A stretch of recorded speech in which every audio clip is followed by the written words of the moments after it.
Britain's Charles III is officially crowned king in front of millions of spectators in the UK and abroad. Ukraine confirms it used American Patriot defense systems to intercept a Russian hypersonic missile over Kyiv, while Moscow prepares for its Victory Day parade next week. Iran executes an Iranian-Swedish dissident convicted of being the mastermind behind a series of bombings by an Arab separatist group.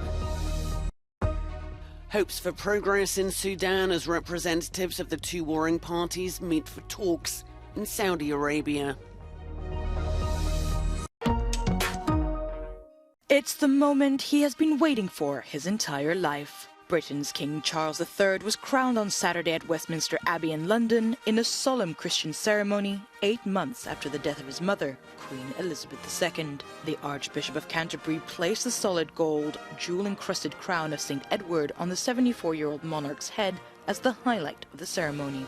Charles's heir William, kneeling, then pledged allegiance to his father. Camilla, 75, Charles's second wife, was then blessed and crowned.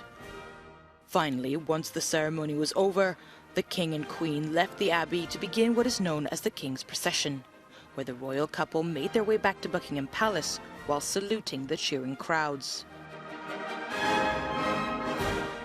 Along the 2-kilometre route taken by the King and Queen, thousands of people from across the UK and the world gathered in the London rain to celebrate the historic event.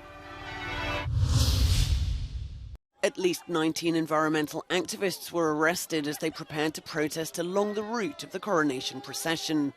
They were carried away by police as they shouted messages about climate change, while some were wearing T-shirts reading "Just Stop Oil."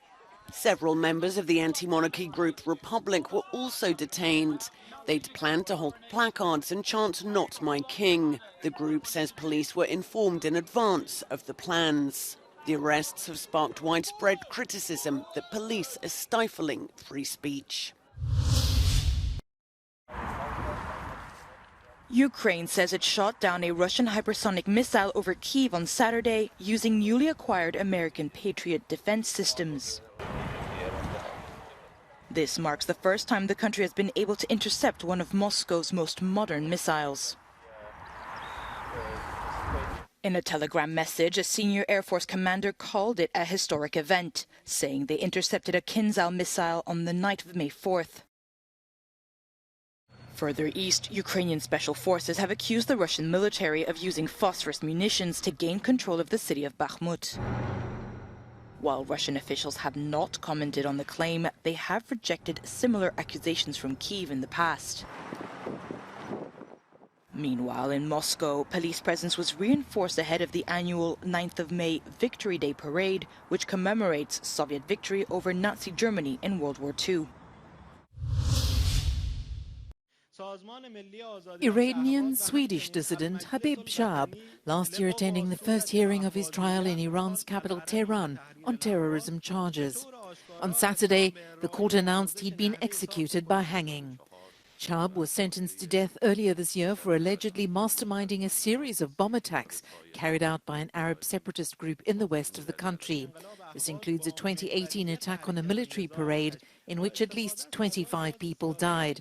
Sweden has reacted with dismay to the execution. After weeks of fierce fighting that's killed hundreds and pushed Sudan to the brink of collapse, hopes for progress as the heads of the two warring sides send their envoys to Saudi Arabia for talks aimed at firming up a shaky ceasefire. Meetings are due to begin today in Jeddah and will be the first negotiations between the Sudanese military and its former ally, the paramilitary Rapid Support Forces, since fighting broke out last month. There's growing concern for people trapped and displaced by the fighting, with aid groups warning of a desperate lack of basic services, medical care, food and water.